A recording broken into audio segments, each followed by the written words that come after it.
Put up 1 minute. All right, shall we call the meeting to order? All right, should we introduce ourselves? We've got some people here. Yeah, we can. Do you want me to go first? Yes, please. Lori Knight. Katrina Allen. Gerald Knight. Ed O'Brien. Glenn Sampson. And John Williams. You are? Perfect. Thank you so much. I really appreciate you guys coming out tonight. We brought you out because we're reviewing the provider agencies, and I know we had some questions and about your financials. I was hoping you could be kind enough to give us answers. So you want to start in, and Joe, you have some thoughts on this? Sure. First of, Oh, they'll go up to the mic. Oh, I Yeah. was gonna say Jerry has to go to the mic. He's got them. Yeah. hello.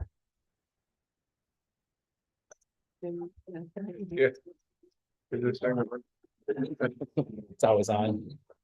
I am gonna apologize. I am recovering. I still have some laryngitis left over from a bout with COVID a couple weeks back. So if I lose my voice, I did grab some water. No problem.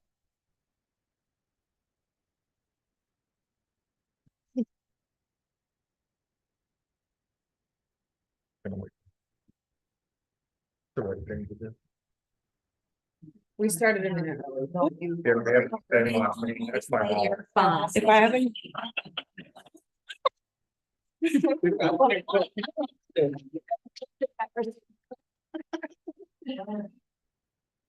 All right, we all set?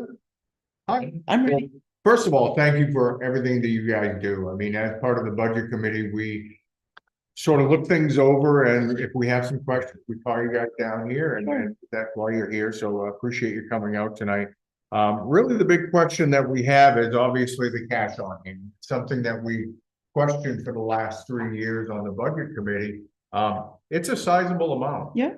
Um, We- so this year specifically, we're looking at how much do we burden the taxpayers of Lincolnville to put money into a checking account? And that's the bottom line, basically. So what I'm personally looking for is, I know in the past, we've been told you're looking for a new building. I hear that in the works, even with the price tag that's reported in the news, that still leaves a lot of cash on hand. And it seems to be going up and up every year. So that's really the question that we have. So those are all great questions, and certainly a nonprofit that's our size would need to have a fair amount of cash on hand, and there's a lot of reasons for that. We have about how many contracts would you say that we manage? Dozens, dozens, yeah. And all of those have their own requirements. Some of them requires to have cash up front, and we operate on a reimbursement schedule. So those alone would require us to have a fair amount of cash on hand to be able to do that work. Other things like our cash on hand that we need to have to be able to operate if, for instance, there's a federal shutdown. You know, we've experienced stuff like that before, right? We are required to have a certain number of days of cash on hand. And Donna was just telling me on the ride over here that just our transportation department alone, to have enough operating funds to run a week like that would be about $850,000. That's almost $1 million for 1 week of operating for one department that we run. For only our providers. Those are people that we contract with to deliver services. So 1 week to deliver services and contract with our transportation providers is almost $900,000. That is a high risk contract that we have. And I will tell you, I've been at Waldo Cap for 6 years, 6.5 actually. And we were a $12 million budget when we came in. We are around a $22 million budget now. Some of that is good fiscal planning. I like to plan. I was instructed by the board to ensure that we have a home. Waldo Cap is now hit 60 years and we've never had a home in our community. So the first thing I said that we need to do is, are we planning for a home? Have we set aside funding to do development? They had started about 10 years ago. The board had been very intentional about setting aside money regularly to plan for purchasing and building property, which they have done, which we were able to do. So some of our cash on hand is restricted and is restricted for property purchase and development. Some of our cash on hand is, as Monica said, we get upfront funds. We get lump sum payments from some of our contracts to function and operate those because of the nature of those contracts. We have to restrict those cash on hands only for that purpose. We have some funds and programs that operate as we get paid 70% of the cost of those services, and we have to provide 30% of the match for those services. All of our public transportation services function that way. It costs you $100,000. We're going to give you $70,000 and good luck, come up and have the cash on hand to deliver the rest of the services. We have a high risk contracts, most of our contracts that say whether or not we can meet the cost of the services under those contracts, we are obligated by contract to pay and deliver those services. So we have to have cash on hand to function with those services. Transportation is a high-risk service for us. When I first came on board, we were losing $1.5 million in that program. Right now, I'm running a $500,000 deficit in our main care transportation program and a $90,000 deficit in our public transportation program. I have to weather those storms, know whether the money is coming in regularly or not. HEAP season, our heating assistance program. We get increased requests every year. We don't determine the allowance that goes out. We only get paid to deliver the assessment and the processing of applications.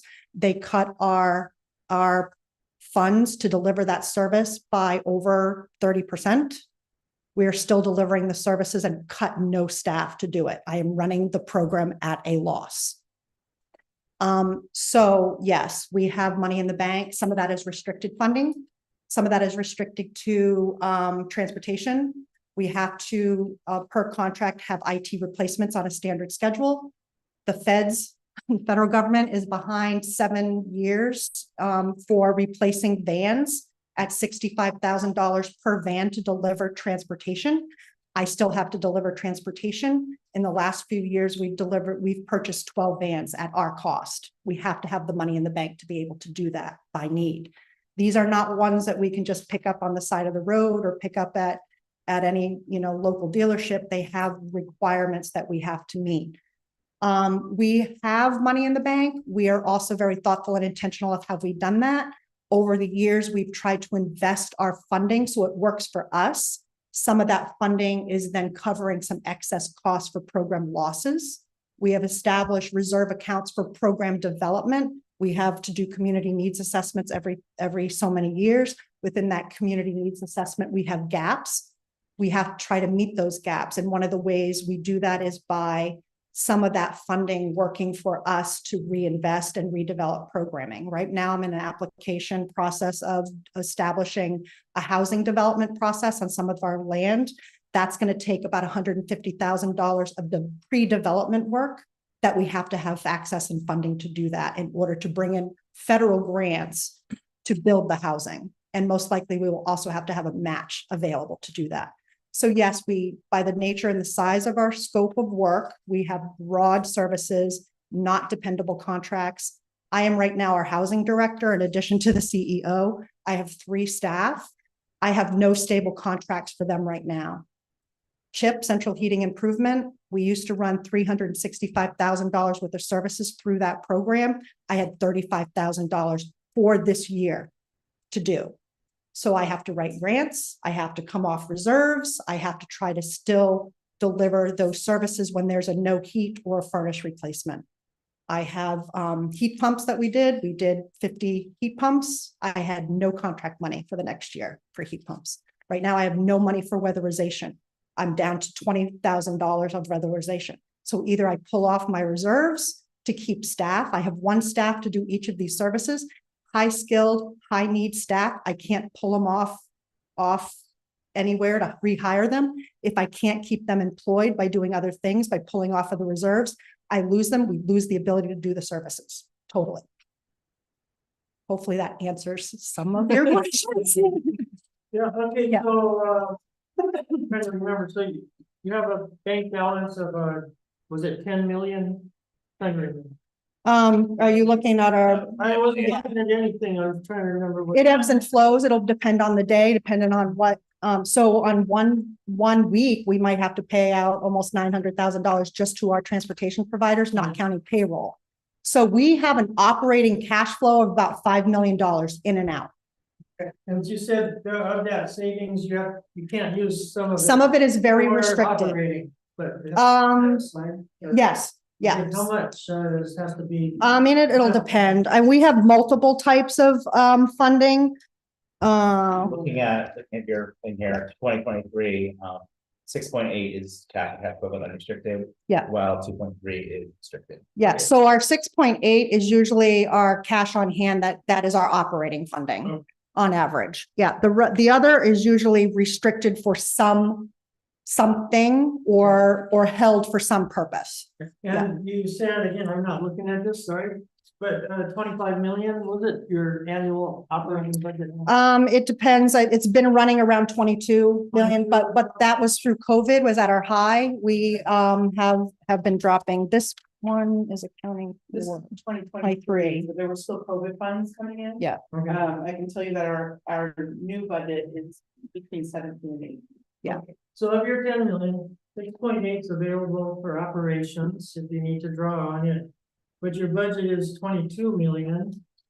So. that was probably the year You're not before. set aside really, given the. No. nature of your business. No, not- 6.8 to cover a budget. It looks like a lot. Looks like a lot. It does, but it's multiple buckets. It's Yeah. fluid in Yeah. some instance, and it's highly restricted in other instances. So for example, as most people know, we've purchased property. We were hoping to build our own facility.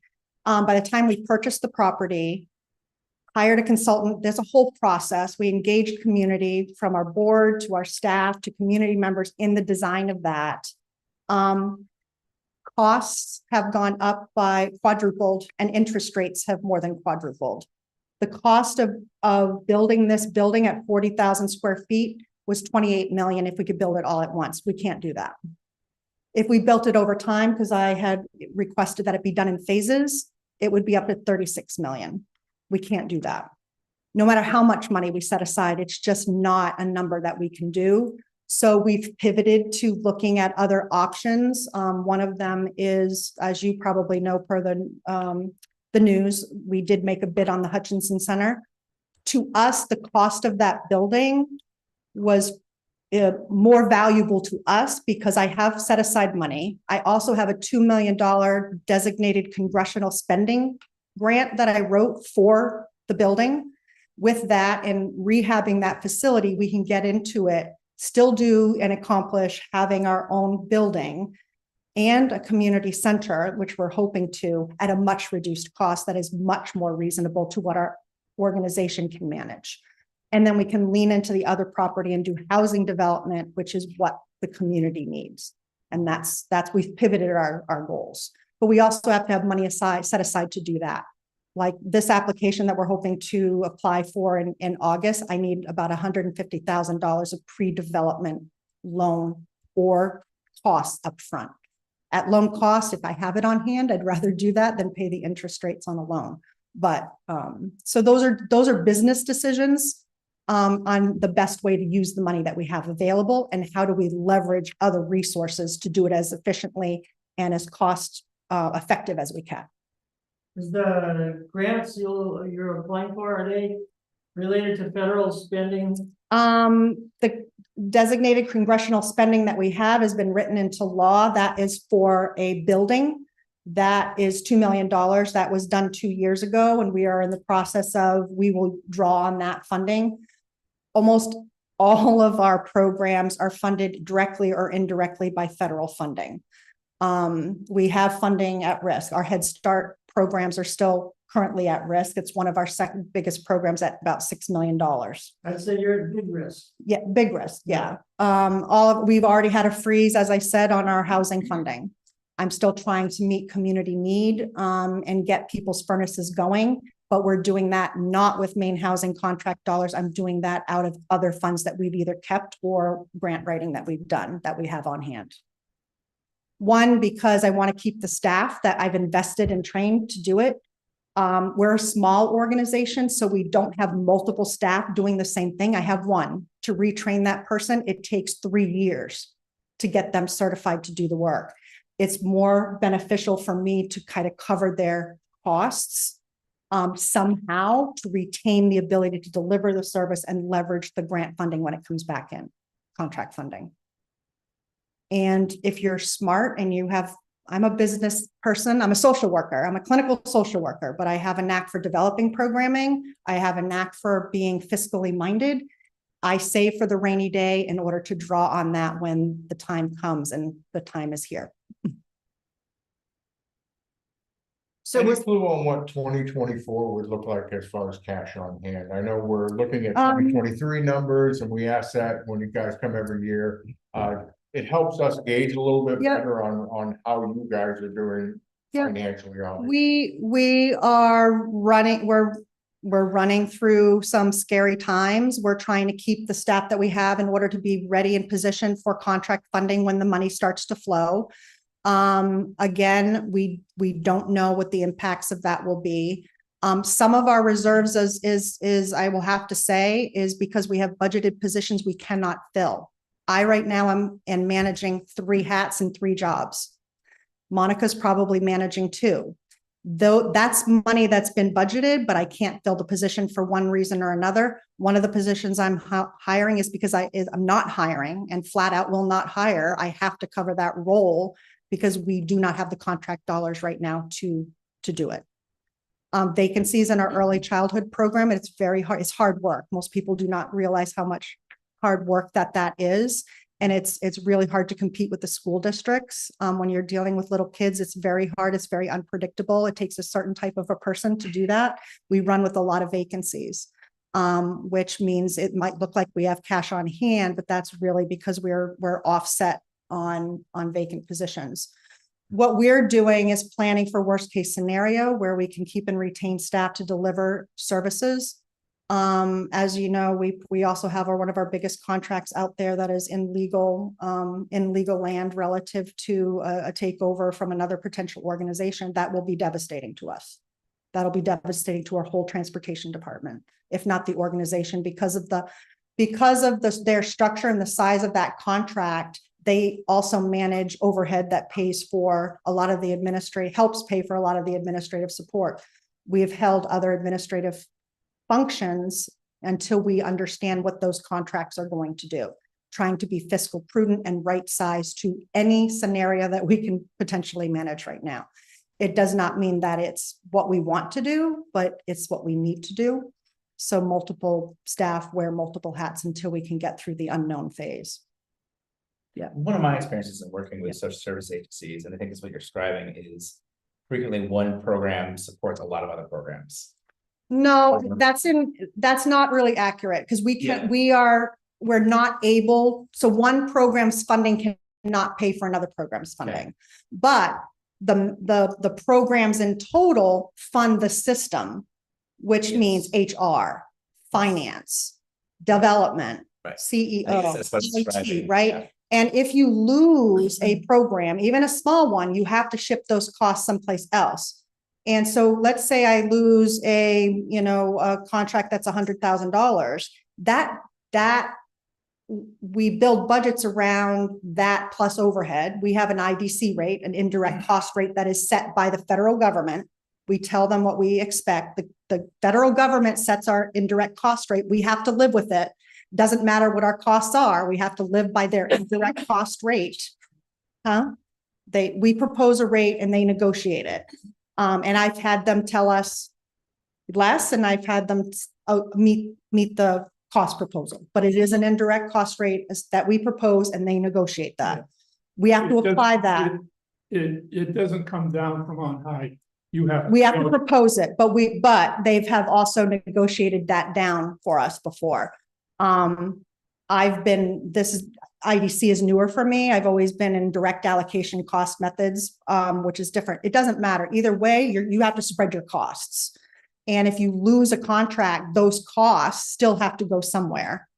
And they get spread out across the other programs, which may not be able to handle those costs. So we have a period of time where we have to reduce our costs and get back down to being able to manage, or in the next year or the next cycle, reapply for IDC, which might go up. We are very low in our IDC per industry standards. We're at 11%. I have partners that are at 28% overhead IDC rate. We're very low per industry standards. Now, you've in general terms, you've identified a number of factors that influence why you need this reserve. How do you know whether you're meeting those conditions? How do you know that whatever you have in reserve is sufficient? Are we able to meet our needs for our How do you contracts? know that? How do I know that? Yeah, you said that there's certain requirements for this, certain requirements for that. What's it all add up to, and how do you know that what you've got in the bank is sufficient? I think it's a planning process. So we know, take for example, IT and IT equipment or a phone system. We had to replace a phone system. Yeah. We had to plan for a phone system that was $200,000. Yeah, I couldn't pay for that in 1 year. We had to save for that over time, right? yeah. That's a continuation of listing a number of things. How do you accumulate all those things to know that $10 million is adequate to your needs? We manage everything by fiscal indicators. We'll cash on hand. We have all those fiscal targets that we manage. Yeah, can you show me that? Can you show? I didn't how- bring those. How your needs are sufficient with $10 million? And is there a process whereby you accumulate those requirements? Can you give me an example of needs? Because I have to manage for You've all got $10 million kinds of. in the bank. Why is that the right number? Well, to me, it's not. I'd have more if I could, particularly right now. I would prefer to have a lot more. Can you show us that? Show you that? Yeah. I don't know how to show you that on paper other than what I need to potentially anticipate and what we already know we have planned and what we know we are not getting. Yeah, Yeah. Asking about our process. I'm asking about the process with respect to transparency. Yeah. So that we can appreciate. We have to build a budget every year. The budget is based on known historical factors and current budgets and projections of what we expect to know. That goes through a review by the program director, that goes through a review by my CFO, and then the program director, the CFO and I meet and review that. Then the CFO and I look at that particular budget. What is that now? What is that? It depends on the program and the numbers of programs. So we start at a At some program. point, you've got a bottom line Yes. that you can compare to $10 million. Right. We start at the individual service level. What is this service? What does it cost? What is this, the staff FTE needed to do that? What is our revenue for that? Or what is our gap? That rolls into a program budget, which will roll into a division budget, which will roll into the maximum budget. Then from there, we'll say, okay, I have a $200,000 shortfall. How am I going to close that gap? One, I can't hire this projected new staff that community services wants because I can't cover it within their costs. Or we built in an added administrative position. We built it into the budget as a placeholder. We built it in at the 6-month mark, assuming that maybe we can cover that cost at starting July. We've already taken it off the table. We approved a budget in December, hoping we can start that new position in July. We've already eliminated the position because we cannot cover an $80,000 position with our current fiscal climate and our current budget question mark. So we will plan for those things. An example for seating our transportation or our reserve, which we are required by contract to have in our IT reserve. We will self-fund that so much per month.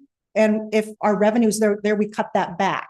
So we build budgets, our projections based on what we know, what we have, and what we think is going to happen, but that changes all the time. And then the budget, I'm sorry, that will then go to our finance committee. Our finance committee will pick it apart, send us back to the drawing board, and then we go back to the finance committee. The finance committee will approve our budget to be presented to the board. The board ultimately approves our budget for every program and every service in the agency in total. Does that answer your question? No. So what I'm seeing here Okay. is, like, here you mentioned $10 million. Well, it's not $10 million, it's 6.8 in 2023, which is different. I also heard you say there's between $5 and $6 million coming in and out during the year. So is that, I guess what I'm hearing you say is that it's not really, $6.8 million sitting in the bank. It's money that's coming and going, and It's an operating of course, account. it's an operating, yeah. So it's coming and going, money's coming in, money's going out, and that's there, and that's also what you need, and there Yeah. needs to be some money for, if we have a 4-week budget, 4-week Yeah. shutdown, transportation's still gotta run. I mean, these are really vital services. Correct. Is that, I mean, that's what, so I think the idea that just kind of $10 million sitting in the bank, just creating interest is not correct. No, I mean, we do have some money Yeah. if we're smart and if we set up our structures correctly, when we have the money sitting in the bank, it'll make money for us. Yes. Or else we're not doing our job. We're not being fiscally responsible. And then we have, some of that money is pre-developed. We have a pre-development account that some of that money flows to. So then we can draw on that for new program development. So we've been very thoughtful and intentional about making our money work for us as we're working to maintain operations and to plan for rainy days and to plan for program development and program expansion and a facility. If that helps. There's one more thing we haven't talked about. Yeah. So one of the things that's really important that we need to have in place so that we can bring these federal dollars into the Match. at all is matching funds. And the way we do that, the way we demonstrate that we have local support and local match is by coming to the towns and asking them for this very small amount of the value of services that we provide. Thank you, because that's where I wanted to go. Thank 'Cause you. I'm looking at what I see as relevant to the budget committee. And we can pick apart the Right. budget, and some of you know more than others about this kind of stuff. I've certainly served in boards smaller than yours, but I've Yeah. done some of this work. What I'm concerned about is this $4,128 amount you're asking for us. Yeah. And what I've seen over my 15, 18 years of budget committee is of all the service providers we use, Waldo Cap is the one that always it goes up and Ups and down. down. And last year it was like 6,000. This year it's completely connected. And maybe clarify a little more. My sense is it's connected to services directly provided to the people. of Lincolnville. Absolutely. Absolutely. We're very intentional about tracking our services. We're very intentional about ensuring we can quantify those services and the value of the services delivered in each community. It's actually one of the more sophisticated processes, is structured, and I've worked for multiple nonprofits. And we do that because we do believe we have a responsibility to our municipalities for demonstrating and showing them what we are delivering to their community. And we set the value of those services either by direct contract standards and pass-through dollars. Most of what our revenue is in this organization is direct client benefit dollars. We are mainly a structure to be a pass-through funder directly to benefit community and clients. So we've delivered the value of these services in the last round since our request around $165,000, and we ask every community for 2.5%. And we have to do that because some of our contracts require us to get local match, and that local match leverages up to millions of dollars in some instances on contracts. So for example, when we apply for main DOT funding to replace a vehicle, I have to demonstrate match with my request, and I have to provide that match up front even before they will even grant the request. I just wrote a check for $65,000 just because I have to make a request. I have to provide the money up front, and I can still wait 4 years for the delivery. And we can't use the same funds for match for different programs. So we might have 10 different contracts that require us to have a match. And we have to provide, we can't have money sitting in the bank and say, this is our match money and use it for multiple ones. We can pick one and use it for that, and then we have to use it for that. We have to be able to demonstrate that through their very exhausting reporting requirements. Okay, so, kind of following on Ed's point, so I'm looking at all your federal grants, right? And so you got a sum of 5.3 billion. Okay. And it's on page 22, I'm looking at the bottom of page 22.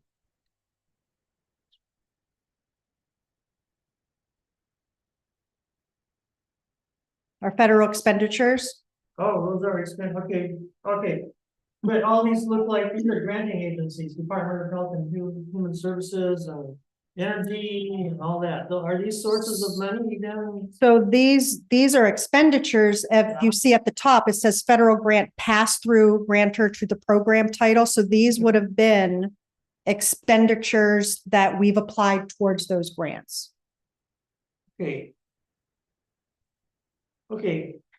How about the grant money that you were anticipating to receive in this next budget year? That's what I want to do. I want to know, you're expecting federal grants. I think they're at risk. And I think I got the wrong number here, but let me go with it so you get my point. Yep. If it were 5.3 million, you were expecting in federal income next year, Yep. and you don't get any of it. And I won't be surprised if you don't get any of it, the way things are. It's just slash and burn. So if you don't get any of it and you've got 6.8 million in the bank for operating cash flow, you're gonna run out of almost all that excess. And we look at 10 million in the bank and it looks big, but it could disappear easily. Right. I mean, It so would be devastating to the entire world of government. It would be, Yeah. you would have to cut way back. most nonprofits run that way. We're very, very dependent on our contracts and our grants and our funders. We are required and we need to do municipal funding. We need to do grant writing. We need to do fundraising. We need to do all of those things. For example, one of my major contracts, which is $10 million, I operated for 6 months with no signed contract. That puts us at risk for other ways. That's how the state runs. That's a state contract.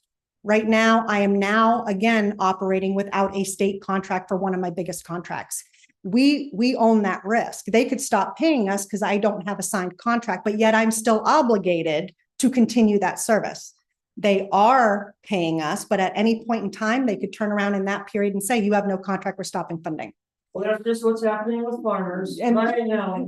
yes, you understand. Promise money, they spend. So the nonprofit world is not for the faint of heart. And so I've operated in the nonprofit world for over 35 years, and you plan for the rainy day, you save for the rainy day, you operate and you expand as you can, you retract when you can't, you expand when you can, you retract when you can't. COVID had a lot of funding pass through. We saw that. I know some of the communities were like, you've got a big leap. You got a big leap in services. We did because money was flowing and the need was there. And most of that went directly to people and or vendors that we work with, landlords and heating assistance programs and oil tanks. So we do a lot of pass-through dollars. That's all pulled back. What we are seeing is all that money is gone, but our need is still here. And it's growing. Our need is to continue to go up and all the funding is going down. So we can only do so much with the buckets that we have, but we try to do the best that we can with the funding that we can to still reach need as best we can. And without the careful planning that Donna's been doing over the past several years she's been there, we probably wouldn't be able to do as much as we've been able to do in all of this. And I guess one of my concerns I have is like, okay, so the amount that you asked for from us for again, 15, 18, I don't remember how long, but that's budget committee has remained consistent. It's remained, I think I'm not sure it's remained 2.5, but it's a 2.5 has been 2.5. Yeah, so it's all We have not consistent. increased that. And I worry that we look at, these funds and, again, we have different levels of understanding what that is, and where we stand. I mean, I have different understanding from the social service world. Other people I know are more fiscally minded, combination of both. But I worry that we punish an agency for having good fiscal responsible program that you're doing the best. It you can. happens. Yeah. I mean, that's what it looks like you guys are really trying to do. Mostly because it's really complex and not everybody has the level of understanding of how we have to operate. And that's why we come to these meetings to try to help you, to try to help everybody understand, develop that understanding. So I hope we're able to answer your questions in a way that you find, helpful. The CAP world is extremely diverse. It is a lot of small contracts, a lot of small services, a lot of small line items, and very diverse services. I come from the behavioral health world. I spent 30 years there. 80% of your funding is Medicaid. It's whether we like it or not, Medicaid, but that's fairly stable. And your payer mix is 80% Medicaid and 20% private pay or whatever. That is a much easier, that has its own problems, but it's a much easier reimbursement structure to manage in. And it's predicated on how Medicaid is defined or what the state chooses to invest in for services. I've sat on statewide groups, I've developed Medicaid services, I've phased out Medicaid services, I've remorphed Medicaid services. It's much more stable. They're always underpaid. I will tell you, the value is not paid at the cost to deliver the service. But as far as managing to it, it's more stable than what the CAP world has, based on sheer diversity and sheer number and sheer differences in requirements for the funding streams that we have to work with. I mean, just looking through this list of things provided to Lincolnville, these are coming from a lot of different areas. And from a lot of different agencies that fund these different systems. So, yeah. The plan for the future housing development project, did that come about based on the pivoting of needing to build a property versus acquire a property? And is the property that was purchased that's no longer going to be building the facility, is that the property that's going to be the housing development now? Yes. So, it's a great question. I asked my board once after I was hired 6 months, I said, well, why'd you hire me? Right. I'm a clinical social worker. My background's in behavioral health and with a specialty in community service development and housing development. And they said, that's why. I have a specialty in homeless services and a specialty in community services, a specialty in housing development. They said, we need a home. My task was develop a home for Waldo Cap and do housing. And that's been the intentional focus that I was asked to do by our board. So the first goal was, we looked at 35 properties. We couldn't find anything to meet our needs. We finally purchased a property, but that property is a 20-year plan. I'm going to be honest, that's 20 years of development planning. One, ultimately, we're probably not going to get the visionary building that we wanted to up front, but maybe 10, 15 years down the road that can come to fruition. But in the meantime, we can do housing development. We can subdivide the lot. It positions itself well for some commercial planning. Doesn't mean we need to do the commercial development, but we can sell off some of that lot to reseed some of our programs and services or housing development. We hope to have park walking and biking trails on that, but that's a 20-year plan. So I see that as one, positioning the organization for the community for the next 60 years. We've hit 60 years this way, and we're pivoting to move into meeting our community needs, assessment needs, and our community needs, which is housing development, and eventually maybe positioning ourselves for the visionary program facility that Waldo Cap's board envisions. I don't see me being that person down the road. But I think with the Hutchinson Center, it might not be our perfect plan, but I think it's a reasonable next plan for us. So we intend to, and then somebody asked me, well, what happens if you get to the place we're going to build a facility? What will you do with the Hutchinson Center? Well, there's a lot of community members that need space. We'll still have a need in the community, and whether we own that or we sell that, I think it will, it'll manage itself well. So I think my job is to make sure that we're planning for current need, ensuring we stay as fiscally viable as we can within that need, managing for the unforeseen, but planning for the future. My job is to ensure that this agency and its programs are here to deliver critical services to our low-income community and our community members for the next 60 years and beyond.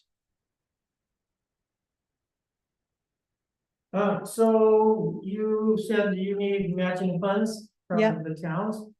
And so I don't know what our sentiment's gonna be when we discuss this. If there's sentiment to reduce the amount, and again, I don't know how to work out. Like, what's a minimum that you think you need to qualify to get a match. So matching funds, this is coming to the community, the towns is one of our strategies for securing a lot of matching funds that we need. It's only it's a small amount of what we need overall. We are always, we make our ask. We have done it, we've made a really responsible decision of how much to make an ask because we don't want to overburden communities, but we also recognize the need to have that matching support. So we keep our ask at 2.5% of our value of services delivered in that period of time. And we just hope that whatever a town is willing and able to give us will help us meet our matching. And some towns provide all, some towns fly into flat fee, and some towns provide a percentage as they are able. And every few years we say, should we go up to 3%? And we usually say, no, we're gonna hold it. And because we also understand, I'm a community member, I pay taxes in Belfast. And I know what the towns are experiencing the same thing we're experiencing. So again, as Monica said, we're trying to meet our needs, meet our requests for leveraging funds, but also be responsible and be a good community partner and neighbor. Well, that went into the weeds quick, so. I'm sorry. They're all good questions. Back to my original question, without explanation, 2024, do you expect your total cash equivalents and restricted cash to go up, or do you think it's gonna stay about the same? The way things are looking, I'm expecting it to potentially go down, and mainly because we have we're hoping that we will purchase the Hutchinson Center. Some of that money is for that purchase. We will be most likely rehabbing that facility. We're hoping in that this year we will do that. We have some big question marks relative to some of our biggest contracts, and we will need to weather that storm. We're kind of projecting that might start to go in the direction that we don't prefer, but we also think that for what we've done has positioned us well. I'm nervous. I don't think there's anybody in this room that isn't nervous about what the next year or 4 or 2. I think until we know more about what our contracts are going to do, it's hard to say, but we're thinking we're going to be drawing on those for a number of different reasons. Last question, I promise from me. Your net cash for investing activities quadrupled from 2022 to 2023. Was that a one-time sale of a property, or is that expected to continue to bear fruit? We made intentional changes. We've been planning for the last 5 years about what do we do with our money and how do we make our money work for us. The agency had never had an investment plan for our money. They've had buckets of money, but they've never had a plan. So the board very intentionally worked with an investment organization to create an investment plan. We have now those buckets of funding earning in more of an investment way. We saw some of that increase. We're seeing some of that decrease. I think we're being intentional on that, and that some of that money is feeding some of our reserves, such as our new program development reserves.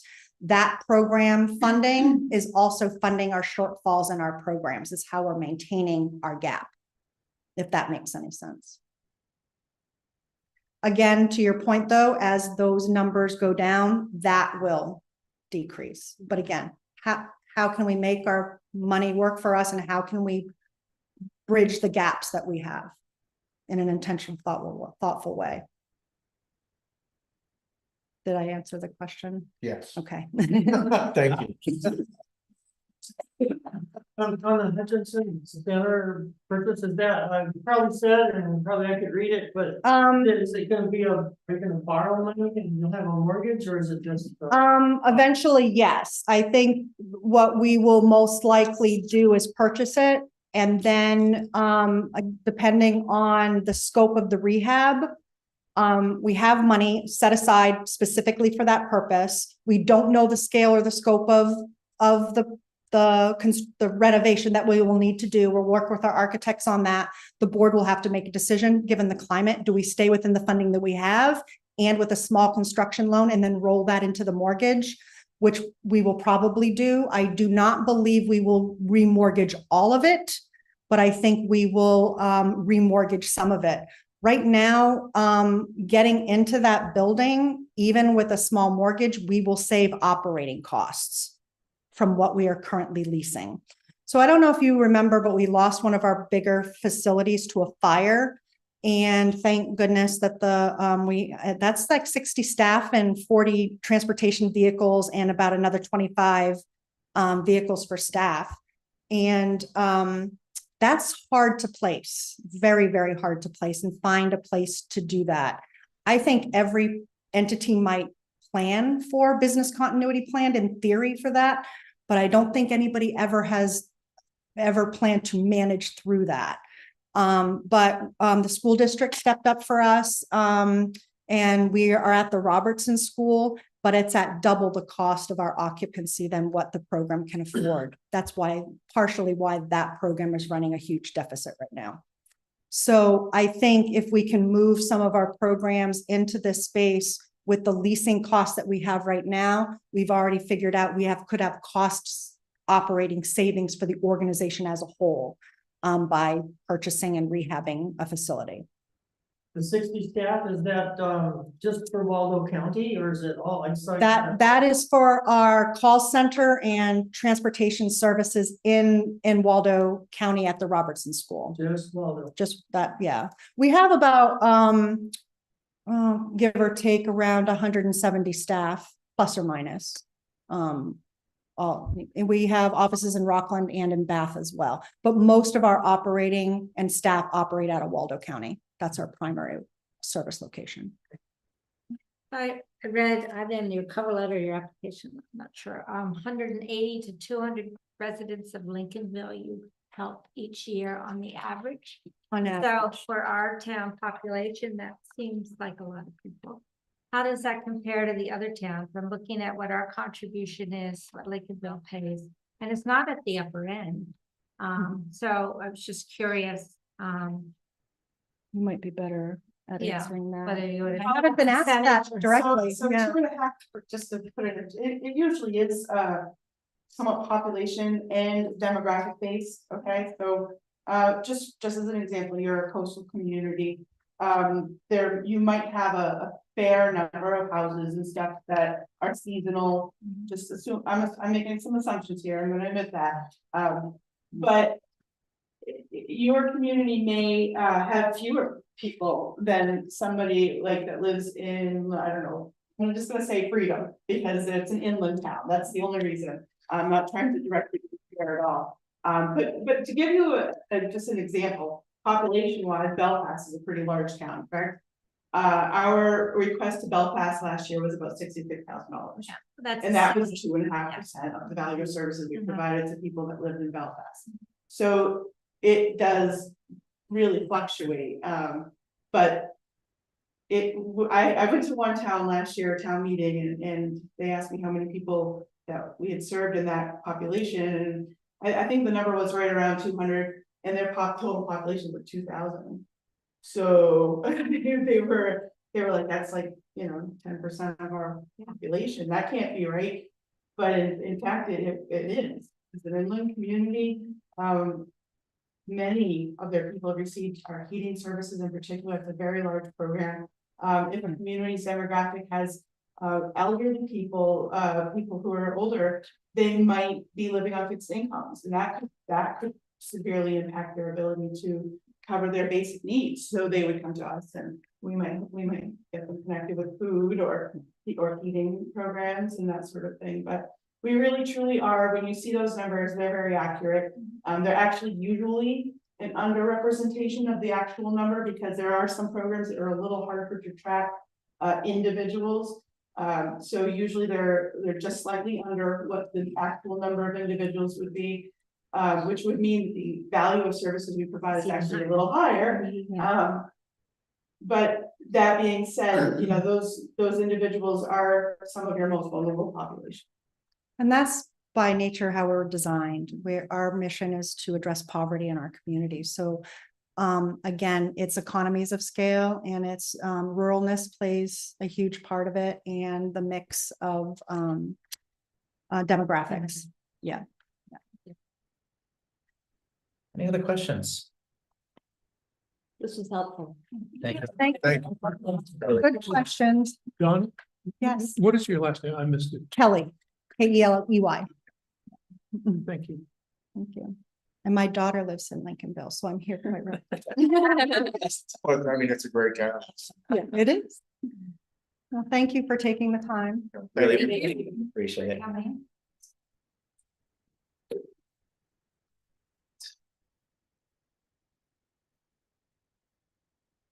So my thought is kind of go down the line and discuss it a little bit when we went over the first time. Everybody else? Works. So the way we usually do it is, ask for a, proposal for how much we think we should fund it, get a second, discuss it. At that point, so they can choose to change it at that point. And then when discussion's over, we will vote. So starting at the top, Thank you. thank you so much. Thank you. Hang on, we're gonna get my sheet Come out. on. Shifting gears here. It's really helpful to have for Garrett. All right. I am now fully prepared. Fully prepared. I think American Red Cross, no submission. I think we talked about maybe taking them off the list. We haven't received submission for them for many years. Next one, Belfast Area Child Care Services, again asking for 500,000.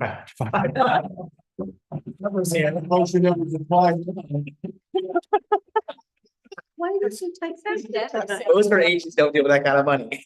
So $500 for Belfast Area Child Care Services. I like it, and I make a motion that we request $500 for the Belfast Area Child Care Services. Seconded. Any discussion? All right, seeing none, all in favor? All right. Camden Area District Nursing, we kind of floated the idea of maybe giving them $1. Want to try doing that? I mean, they have been, consistently. I don't know what's going on now, but Yeah. I move that we put a dollar holder. I would second that motion. all right, discussion on that. All in favor? Unanimous. Habitat, no submission. New Hope Midcoast, asking for $1,990. I'd make a motion that we provide Midcoast, New Hope Midcoast, $1,990. I would second that. Any discussion? Okay, all in favor? Life Flight, $1,000. You misspoke. Dennis, oh, right, we did, Spectrum Generations. No submission. Yeah, we talked about dollar for that too, any, I would make a motion that I would make a motion that we give them $1 and keep them on the books. It's a spectrum. I second that motion. Who is that? I seconded Patria. yeah, I did not miss doing, I'm just saying. Who said what now?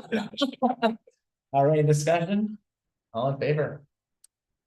And now on to Life Flight, $1,000. Make a motion that we provide them with $1,000. Second. All right, all in favor? Okay, now we come to the big one. Waller County Community Action Partners. They're asking for $4,128 this year. I make a motion, we provide $4,128 for Waldo Community Action Partners. And second. Yeah. My thought is, I feel like some of the questions we have are answered with that. I feel like the in and out of $5 to $6 million. I mean, again, seem like that makes sense given the kind of contracts I have. And the idea that these are, and it scares me, as you were bringing up, that these get cut. I'm just thinking about how many people I work with that depend on these services. From getting elderly patients who need transport to emergency room to the doctors or to cancer treatment. I mean, that's what they do. And I just feel like they've been consistent with the amount they ask for. It's fully tied into services that come to Lincolnville. And I think these are the perfect example of it went down by $2,000 because we don't receive the same kind of level of services. And even looking at the amount given by other towns, a lot, much smaller towns are getting a lot more than we are. Which, again, knowing the demographics of this town, they're probably receiving a lot more services, which is why. But, you know, that's just my thought there. I'll be honest, it helped a lot having them in here because the last couple of years, we really didn't get any answers on what the $11 million was in the bank, and at least we know now that that's not really a static number, and we understand that a little bit more, so. Yeah, they're spending 900,000 a week on transportation. That Justin Bieber, that's Justin Bieber. No, I had to say that. I would second the motion that we give them $4,120. Been seconded for discussion. Oh, sorry. Yeah. Never mind, I guess we go on. Any other discussion? All right, all in favor? May I ask a question? Yes. Midcoast Habitat or Habitat for Waldo didn't request anything. Could we give them $1 to keep them on the books in case next year they haven't asked? I wouldn't want to say no, because we did one time and they really haven't submitted ever since. Yeah, they Okay. haven't submitted it over the last couple of years. But so. yeah, I think we did it one time, and I think it's one of the ones that we've had a long history with that just, you know, through some Okay. issue. No, I was just curious. But I mean, if we can obviously, you put a request out there. Right? Well, if we had them in here for the 23-24, we had some questions on their budget that they proposed, and we actually dropped them to $1. They were Yeah, up to because it looks 1,500. like they asked for 1,500, Yep. so they did put in a Yeah. submission. Correct, so. It's the last two that we didn't hear anything this year, the year after, so. Unless you certainly can put it out there if you want. But, all right. So nothing for Waldo County YMCA for the last, I did have a request in. Last year that I request, but it's meant this year. Waldo County Pet Food Pantry. No submission. Waldo County Woodshed, they're asking for $1,000. Are we discussing or are we making motion first? Make a motion first. I'll make a motion to give the Waldo County Woodshed $1,000. Second, Now we discuss. Now we discuss. All right, my only concern with the Waldo County Woodshed, we all know $1,000 is like 3/4 wood, it's really not that much. My concern is they actually service a lot more than Waldo County. If you look at the map, they're all over the place. They also lose a lot of wood. I know that's not their fault. How did they lose it? People just show up and steal it. Oh, really? Yeah. Well, that seems Yeah. like something they could fix. They got a couple volunteers working for them. Yeah. They're a pretty small operation. Yeah, they are a pretty small operation. Obviously 1,000 isn't gonna break our bank, but my big concern is they're asking Waldo County, but they're giving the wood outside of Waldo County too. That's my only concern with them. I think it's a great organization. It's once again, as a budget committee, how much do we put on our taxes to supply other towns with material?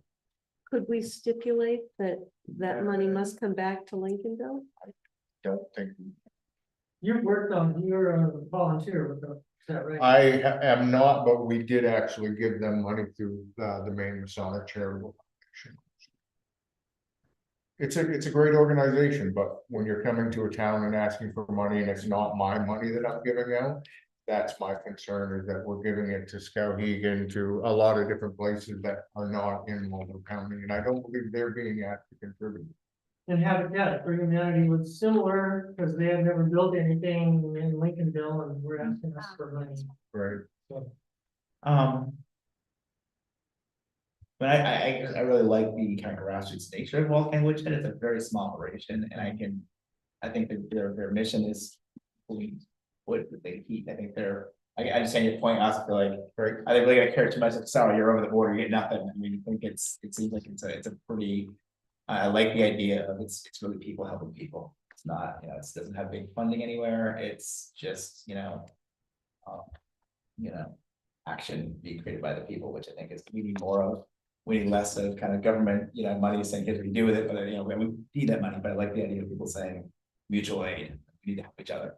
And that's what Waldo County Woodshed is. I think it's a great representation of an agency that's completely grassroots, it's completely based in mutual aid. And I do feel like $1,000 is, like I said, a few quarter wood. Yeah. I spend a lot more than that on wood every year. Believe me, although I need to make sure it's stolen.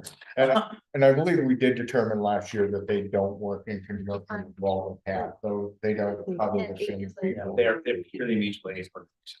Like I said, I, 3/4 wood is not a big deal. My only concern is, we're paying for wood for people out there. On their request form, it says they service 8 to 10 families in Lincolnville, Mhm. which is 25 to 30 citizens. And their cost of wood is $200. Where they get that, I'll 200. buy 10 quarter of that. Yeah. So, Right, the math works Yeah. out, if we give them $1,000. And they're servicing 8 to 10 families. That's like 2 cord per family. and like I said, I'm not overly concerned about the 1,000, I think that's Yeah. a great amount. My concern is we're paying for people that. Obviously, we're getting our money's worth. But I think it's a really important point to make. And I think that, and I do like, the fact that, we respond to our taxpayers. But yeah, just at the extreme, Yeah, one person comes in and they take the whole thing. Yeah. But we don't know the numbers, we don't know. I think there's been some, I've definitely heard kind of there was occasional theft, but again. Yeah. Like, not selling on the black market, probably. Yeah. I think it's like one of those things like, hey, man, we give you wood if you ask for it, if we don't want who's coming and taking it. And maybe someone may not be like out and theft, it may just be more like, oh, that's the pretty wood place. I mean, there's really no way around that, unfortunately, you can't stockpile the wood in Sears Lawn or Lincolnville. Or And Knox. then somebody say, well, I need 1/4 wood, and say, okay, drive 50 miles to come get it. I mean, so they do have their stockpiles around, Oh. and I mean, you can't put it in a steel cage, because then they're gonna ask for $10,000 for security, so.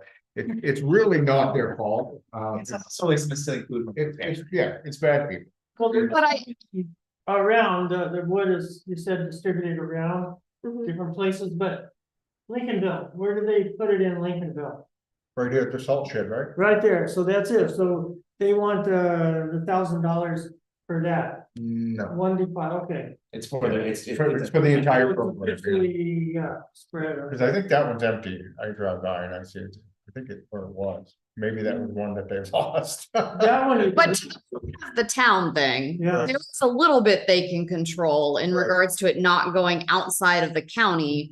They Yeah. have a distribution center in Knox. Yeah. So like, there's a good amount of people But in at the end Knox, of the so, day, like she said. but they it's could servicing ask for Knox for money, I guess is my point. That many families in Lincolnville, we're getting our $1,000 Well, my guess is they're asking all the towns for money. in Waldo. In Waldo. My point is that, No, Knox is in Knox. Knox is in Waldo County. no, Knox County. I'm referring to Knox? Knox County. Knox is in Waldo. She's looking at. Oh. I'm talking about the distribution center in Knox, They've got a the county. Yeah, these are all. the places that they deliver wood. Yeah. Warren. Oh, yeah. LaGrange, It doesn't, yeah. That's off the map. I mean, they could lock it up over there and come see Kayla, whether, I know you don't. That sounds like a.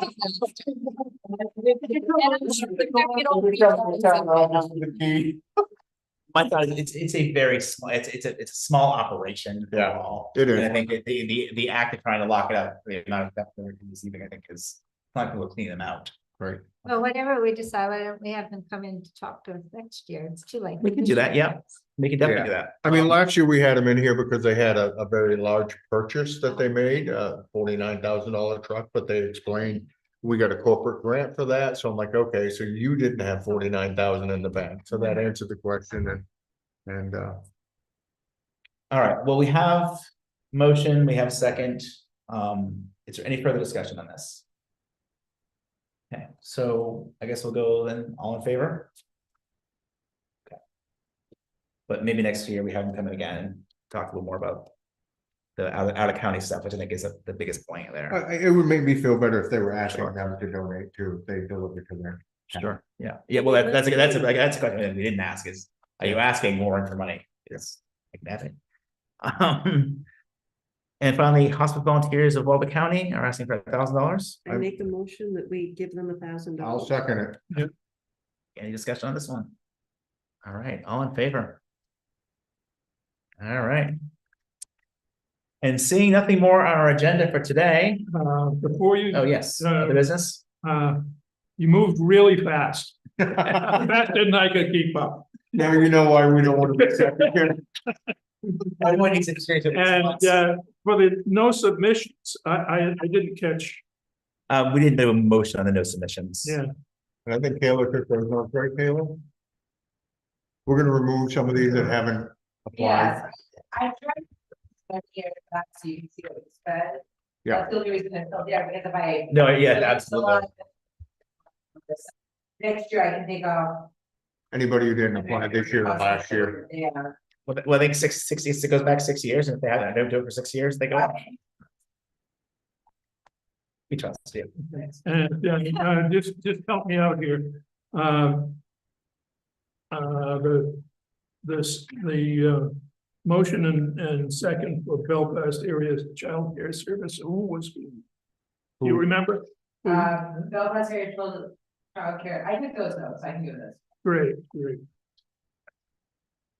Okay. All right, any further business?